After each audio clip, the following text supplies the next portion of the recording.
thank you as I do my job of introducing to you the woman who really needs no introduction, Marcella Kostovo. Is that all you're going to say? That is all I'm going to say. I know it felt weird. I thought you had something to say to fire us up. Oh, that's what they told me to do. Okay. I'm Marcella Castejova, and we're super, I currently serve as the interim placeholder dean in the college, and we're all super excited about our speaker, so we decided that everybody gets to introduce him. So I'm going to introduce John, who's going to introduce Terry, who's going to introduce Mark Olson, who's going to introduce Mike Reynolds, and eventually we're going to get to our program by about noon. I think that's the plan. So no, I actually get to introduce Peter. I talked to him about what he'd like me to say, and he says no more than 1 minute, but then I talked to Art Getter, who told me that he misses me talking for, can you hear me like this? Yeah. We really like it. No, you can't. I know it's early. But there is feedback, there's squeaking. It's not me, I'm not squeaking. But then Art told me that he would really like me to summarize all of 22 pages of Peter's CV, including the 50 plus publications that he has listed there, which I read yesterday, and I'll summarize them to you one by one. Peter is currently the Assistant Provost for Teaching and Learning at Virginia Tech in his civilian life. He's also the Professor of Educational Psychology at the same institution, and he got to that position the honest way through K through 12 teaching, which I believe he did in the 80s and early 90s, is that right? Yep. And then went the academic route. He is an incredibly accomplished scholar, and he is the guest editor or on the editorial board of a whole bunch of different journals, including Journal of Excellence in Teaching and Learning, International Journal of Cyber Behavior, Journal of Online Pedagogy and Course Design. He is the executive editor of the International Journal of Teaching and Learning in Higher Education, International Journal of ePortfolio, and many others. I'm still trying to fit into 1 minute. So as those of you in the CLA know, the first time that I met him at the conference, AAC, a New General Education and Assessment Conference, earlier this spring, and participated in one of his workshops, I was literally blown away. So I think that I said that my socks were knocked off. And I just wanted to have a repeat experience so that I could remember some of the things that he did. So I went to a couple more workshops, and to my surprise, none of them were recycled, so they're all different. So my socks got knocked off every other time that I went, and so I just made sure I'm not wearing any today. And I hope I will not be disappointed. So without further ado. Wow. If you wouldn't mind setting the bar.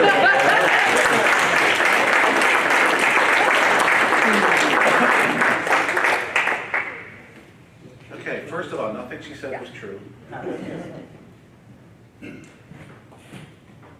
Okay, let's see if we can get this running.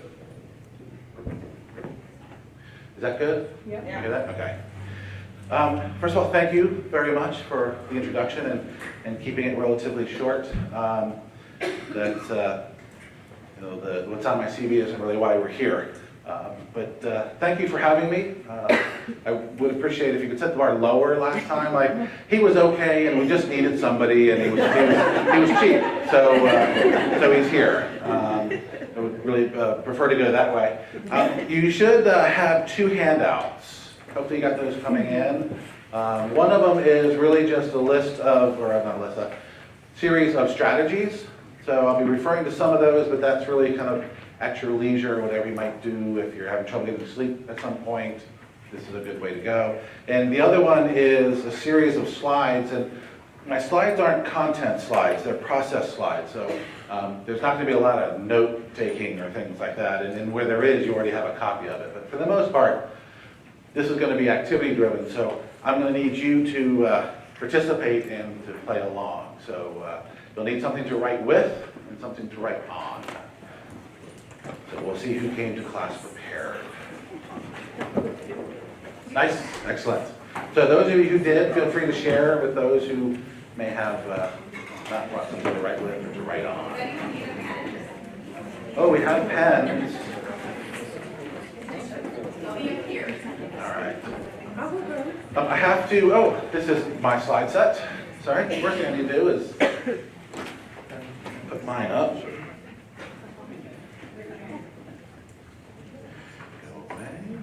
There we go. All right. First of all, I have to have the obligatory joke. So my name is Peter Doolittle, which of course makes me Dr. Doolittle. All right, which comes in handy. I was worried for a while the original Dr. Doolittle was kind of fading, and then we had the second series of movies, and those came out and were well received, and so that was nice. All the jokes still worked. But for a while there, we were starting to get a generation that had no idea what I was talking about. They'd never seen the Rex Harrison Push Me Pull You version. And now having going back, because again, it's kind of my job every year or two to go back in and watch it. It seems to get slower and longer the more I watch it. There's no chase scenes and nothing's blowing up and people start singing. And I'm like, well, that's not like, come on, we need something where you're chasing somebody. And, you've got tigers running down, which we do now. So, as we go through today, the mantra that's going to run through everything, both this morning and this afternoon, is we're here to figure out how do we foster deep and flexible learning. So deep learning where we've got a sense of interconnectedness across different domains, and flexible to the point where we can use this knowledge outside of the classroom. We as human beings are really good at learning specific solutions to specific problems. So I can learn really good physics and physics class, and then I get home and I've got to problem solve my sink. And somehow what I learned in class never makes it at home. And so how do we make this flexible so that our students can leverage what they know, what they can do, and how they think and care about the world outside of class, outside of the university. And so that's really where we're headed. Okay. Now, like I said, I'm going to put you to work. I'm going to put you to work right now. Can you see that okay? I've been trying to figure out if that works or if this works better. Better? Okay. I like to see you. I want to eyeball you. I want to have kind of this relationship back and forth. And so I don't like when it's dark and I can't see that there are people out there. So what I want you to do is I'm going to put up 3 statements. These are also, I think, on your slides. And I want you to read each statement, determine whether you agree with it or disagree with it, or how might you change it so it was more agreeable. All right, so you can look at them here or they can look at them in front of you, but I'm going to give you about 3 minutes to decide what you agree with, disagree with, or how you might edit them to make them more agreeable.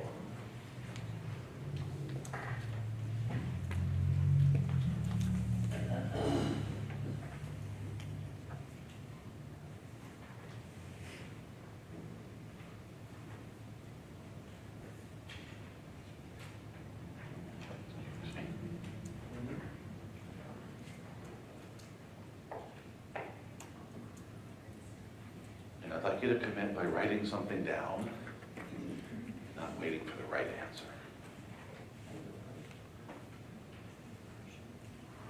Okay,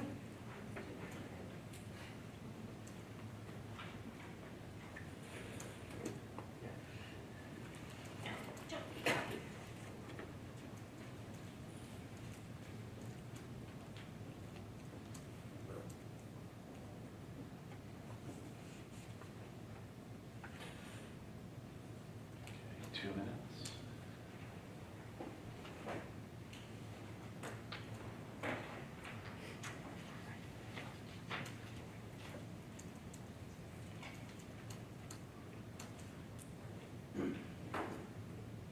You got about a minute left.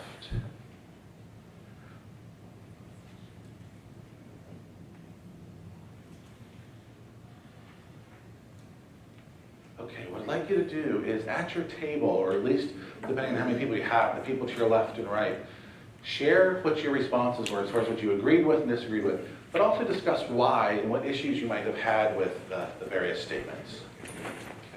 Okay. And go. You guys can be a pair of join the group. Oh, here we go.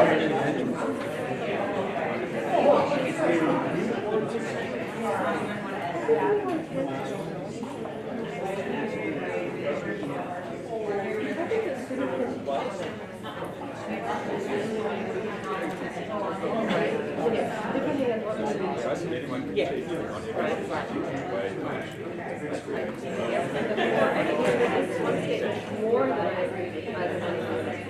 Mine is very much similar to yours, although I saw most Yeah. thinking that people I've encountered that I think would have difficulty over time unless they felt there was some reward or benefit for doing that.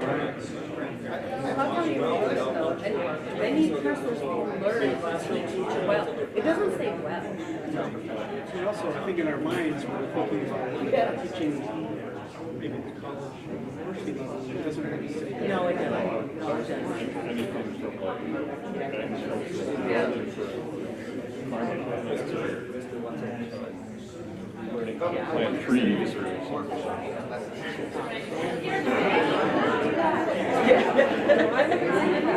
Or you gotta have some empathy for the learner to say, how can I be part of this knowledge that will be effective?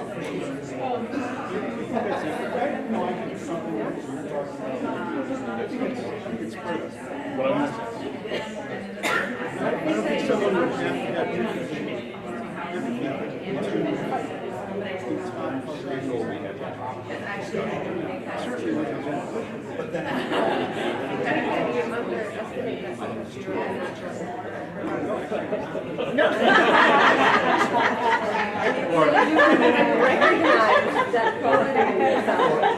or to business law professor. Is that the new rain and the No, a business law professor inside joke? as an undergraduate. We've been teaching the course for 35 years, and the very first course session he came in and was telling us syllabus and rules and the course. And said, I've been teaching this for 35 years. I think I know it well, I've had lots of experience, but this is all going to be new to you. So what might be immediately apparent to you might be befuddling to you. So please stop at any time. And we might address that at the moment. I want to me, that was not challenging. Or recognition of reading. This was a new experience.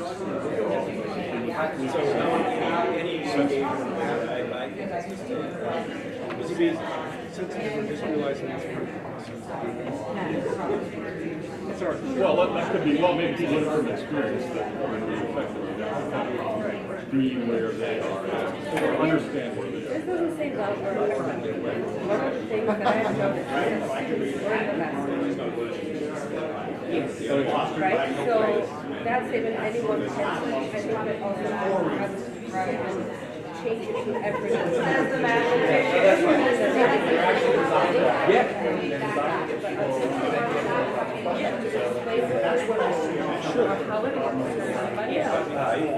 And be responsible.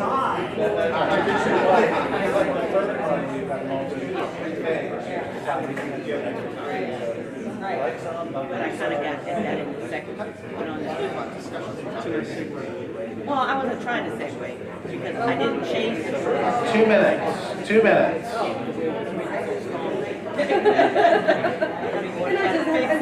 Yes. But actively learning not by not changing yourself, but disagree with the statement. But by listening and actually engaging with it,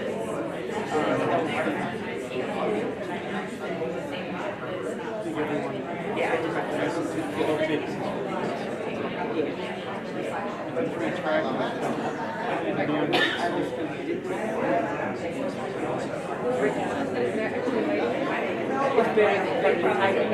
typing.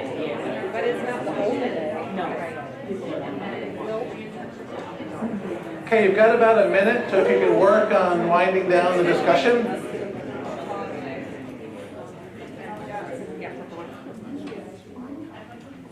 Okay, that was great. Discussion's wound down. All right. So let's go ahead and come back together, if we would. Oh, let's see. Can you pick a number from 1 to 3, please? 2. Let's take a look at number 2. Okay, so active or deep learning in students is fostered by note-taking and discussions with fellow students. How many people generally agreed with that? How many generally disagreed with that? many people wanted to modify parts of it? Okay, good, so mostly modification. Talk to me about number 2. What do you agree with, disagree with, and or what would you want to change? Yes, sir. Well, in our table, one of the things we wanted to change was to make sure that the discussions were purposeful, whether it be focused on the skill of reasoning and debate and argumentation or whatever it might be, or solving a problem. So to just talk, and a lot of times we find that discussions end up being just talk that don't have a purpose. And Okay. so we wanted to make sure that whether you use debate, dialogue, whatever words you use, it has a purpose. Yeah. So all discussions are not created equal. Okay, good. What else would you add to that? That's great. What else? Yes. Someone sitting at our table added reflection, so that note-taking and reflection, so not just scribing what happened, but also taking time to process and do some sort of metacognition Okay. to help understand. All right. So note-taking in and of itself is kind of a low-end strategy. So how are we going to amp that up? One would be doing some level of reflection. Yes. Just an observation, we were talking about this.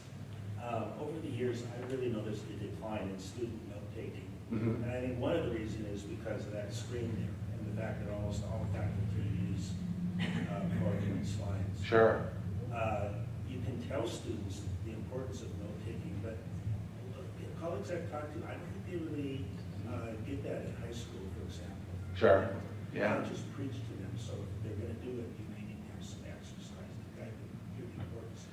Yeah, the whole idea that oftentimes if what we have are large numbers of content slides that we're working through, then students kind of zone out. They get into that, oh, we're doing this, okay, I can just kick back and I was mentioning this to somebody earlier, we live in kind of a very odd environment where students aren't taught to learn and faculty aren't taught to teach, but that's where we live.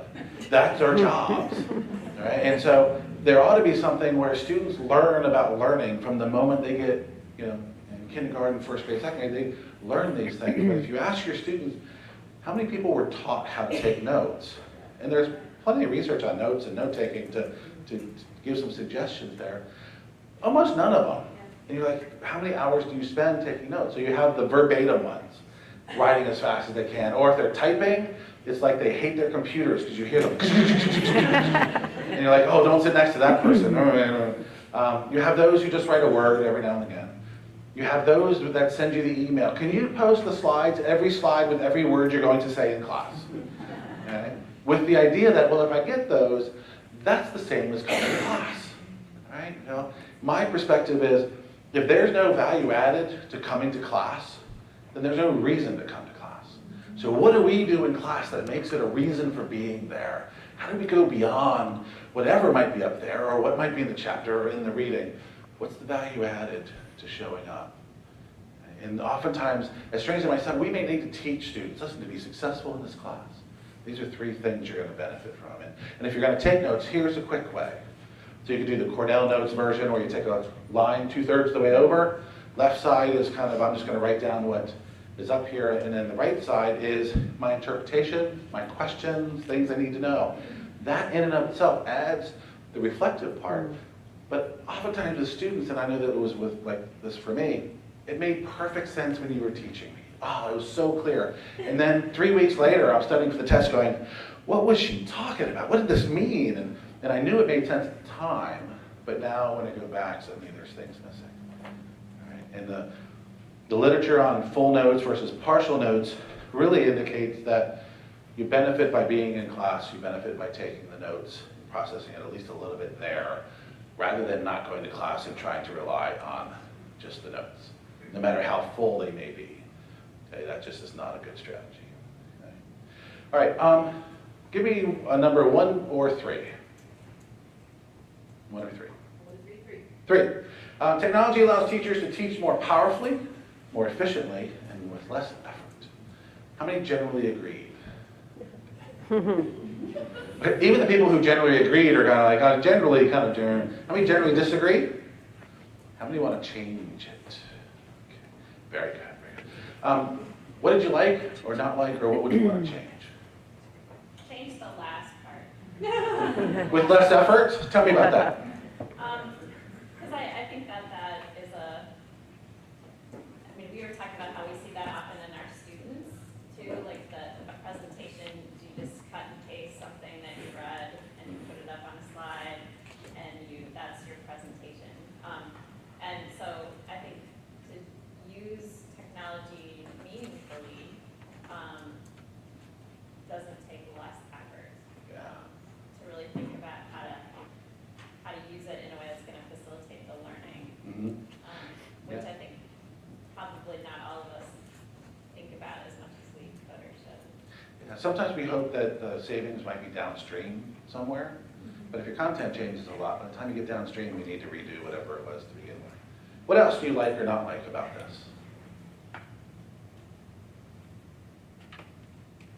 There's situations where it's not appropriate to use the technology at all. Mm-hmm. And so, Yeah, so part of this is thinking about what do we want our students to know, to be able to do, think about, care about first, and then think about, well, how do we build instructional environments that support and foster that, rather than sometimes starting with the technology. Well, I want to do some sort of WebEx. Why? Because it's there. Right? I went to a workshop on WebEx, so I'm thinking I should use it to get my money's worth. Why? I have no idea. That's why I'm here with you. You tell me why I should use it. Okay. The answer is I have no idea. You know? So technology is neither good nor bad, but using it makes it so. Okay? So it depends on how you use it. And so as we look at some of these, we've got to think the other way around. And so we start off with what are our goals and outcomes? And I know you'll hear a lot of that, but without knowing what the outcomes are, we don't know where we're going. So we're going to end up somewhere else, okay?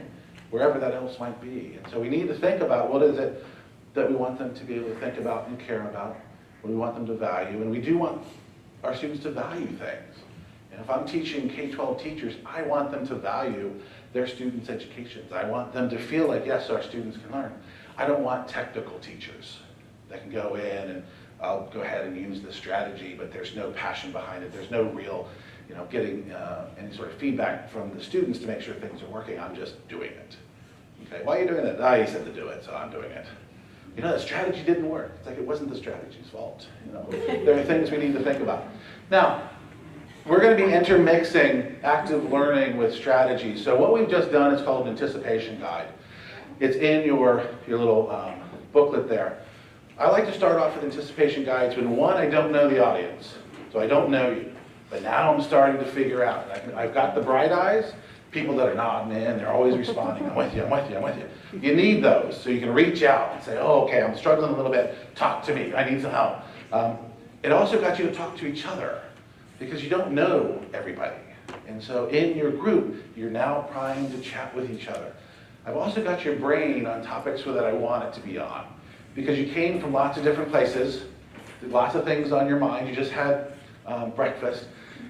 So the anticipation guide brings us together. So when you write these kinds of statements, you want statements where you're going to get some people agreeing with it and some people disagreeing with it and some people want to edit it out. And the grammarians want to tell me where there's a comma that should or shouldn't be there, and I'm okay with that. But the whole idea is to write them so people will have things to talk about. So teach more powerfully, more efficiently, and with less effort. I know in advance the less effort is going to not be good for most people. Most of us recognize that oftentimes technology requires effort. So this is here for a reason for me, and it allows me to cycle and circulate. So I get to go around and stare at people and talk and listen, and now you're ready for other things. Rather than, if I start doing this, hello, welcome to presentation 103. And it's like, oh, it's one of those, and pull out the phone, going, I'm just going to do email. Okay, things are going to move slowly. All right. I already know where he's going. Does that make sense? So we'll start picking apart kind of why we're doing some of these as we move forward. Now, we're going to talk about learning first. If we're going to be talking about active learning and eventually start talking about inclusive learning, we've got to know what we're talking about. So I want to get us on the same page and share some terminology and do that with a common experience. We'll talk about programming. Yes? Sorry, that paper is obsolete. Oh, it is? Is there a new? There's a new paper. Bummer. So this is the big-headed version. Okay, I heard about the big-headed version and I wasn't sure. So yes, I definitely pulled off some images, but they need to put like a a watermark across it, expired or something, obsolete. Although I've been hearing some rather horrible stories about the Piper, so I'm hoping I don't meet the Piper at night with rats or something. We're talking about program and course integration. How do we do this in a way that both fosters deep and flexible learning, but also doesn't create this burden for faculty? So for me, I'm both an administrator and I'm a faculty member, so dark side and light side. I've got the whole kind of thing going there, and it all becomes very gray. Okay, there's not a lot of you have to and you can't and whatnot. There's lots of grayness. So program and course evaluation, we don't want it to be an extra burden on faculty. So it's like, oh, I have to teach my course, and then I have to do this program stuff on top. What is that about? And so how do we go ahead and integrate these in meaningful ways? And lots of examples and strategies both throughout and then near the end. So this is kind of the direction we're going. And that's the last you will see of big-headed Piper. Okay. As we go through, it's important that we are clear with what we're talking about. So if I say something that doesn't make sense, either because the grammar is really bad, or the terms don't make sense, or you just don't agree with it, this is a nice sized group where we can just have an open conversation. So if I say something and you're like, I don't think so, let me know. Or if you agree with it or have a quick story, all very good. So I like to use videos to set up different sections. So in this particular section, we're going to be talking about human learning. It's going to be important that we're clear. So let me go ahead and run a quick video to get us to that place. Das hier ist ein Mindsektor. Das hier ist das wichtigste Gerät des Wissensmessers. Das ist das Überlebensradar.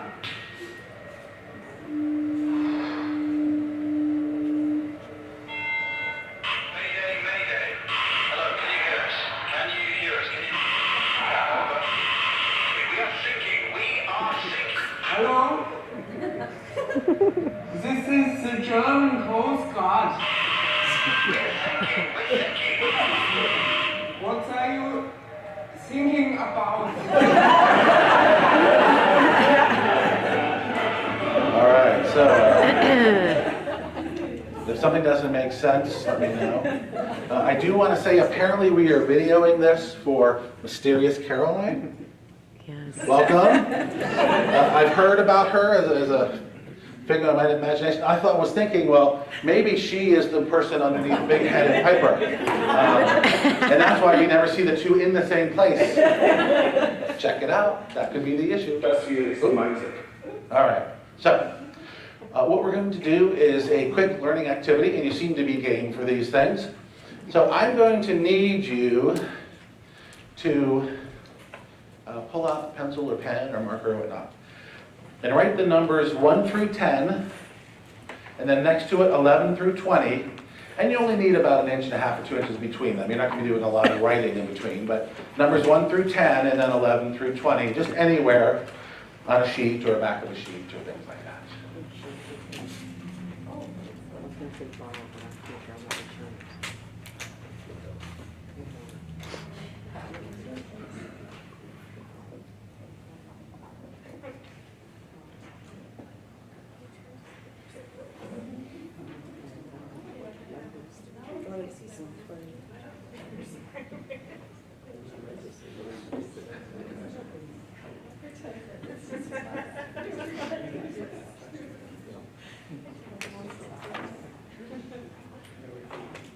Okay, so what we're going to do is this.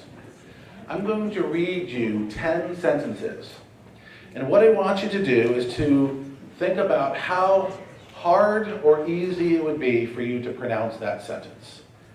Okay, so 1 would be, that would be very hard for me to pronounce. Up to 5 would be, that would be very easy for me to pronounce. Okay, so I'm going to read you a sentence, think in your head, hard or easy to pronounce, and then write that number down next to the number that we're working on. Does that make sense? 1 is hard. 1 is hard, 5 is easy. 1 is hard, 5 is easy. Okay, ready and raring? Here we go.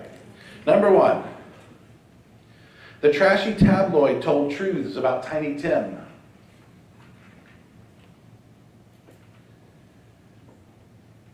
Number 2.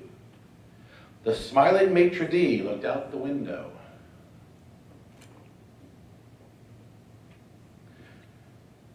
3, the hurried race car driver was stopped for speeding.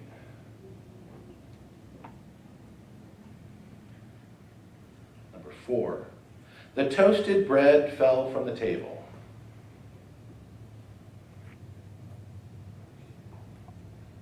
Number 5, the wolf picture was old and faded.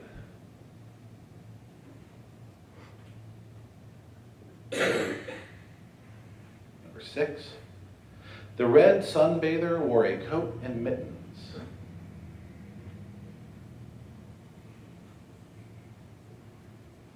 Number 7, the lanky librarian had licorice lapels.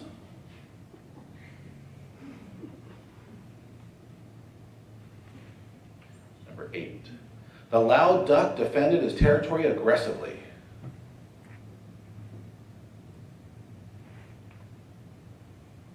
Number 9, the bearded plumber was flushed with success. Sorry.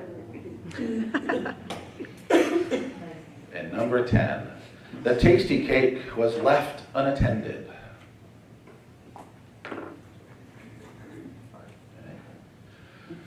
All right, now let's go 11 through 20. Now 11 through 20, I'm going to read you another 10 statements. I want you to create a mental image of the statement and then make a judgment of how hard to easy it was to create the mental image. 1, it was hard to create the mental image. To 5, it was easy to create the mental image. Okay? So I'll read a statement, you make the mental image, you make a judgment. 5 hard, 1 easy. 5 easy. Oh, I'm sorry, yes. 5 easy. 1 is hard, 5 is easy. Yes. Same as the first one. All right. So are we ready? All right, here we go. Number 11.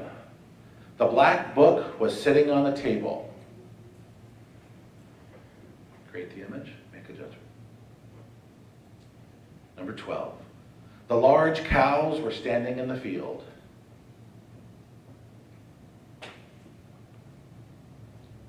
Number 13. The missing minivan was located in the lower lot.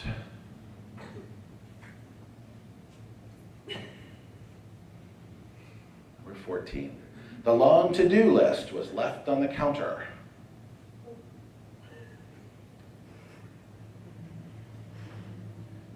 Number 15. The verbose concierge alighted on the luggage.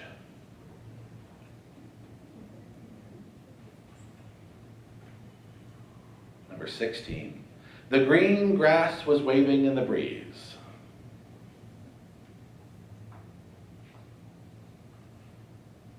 Number 17.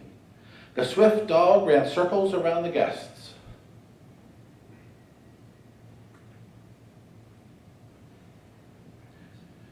Number 18.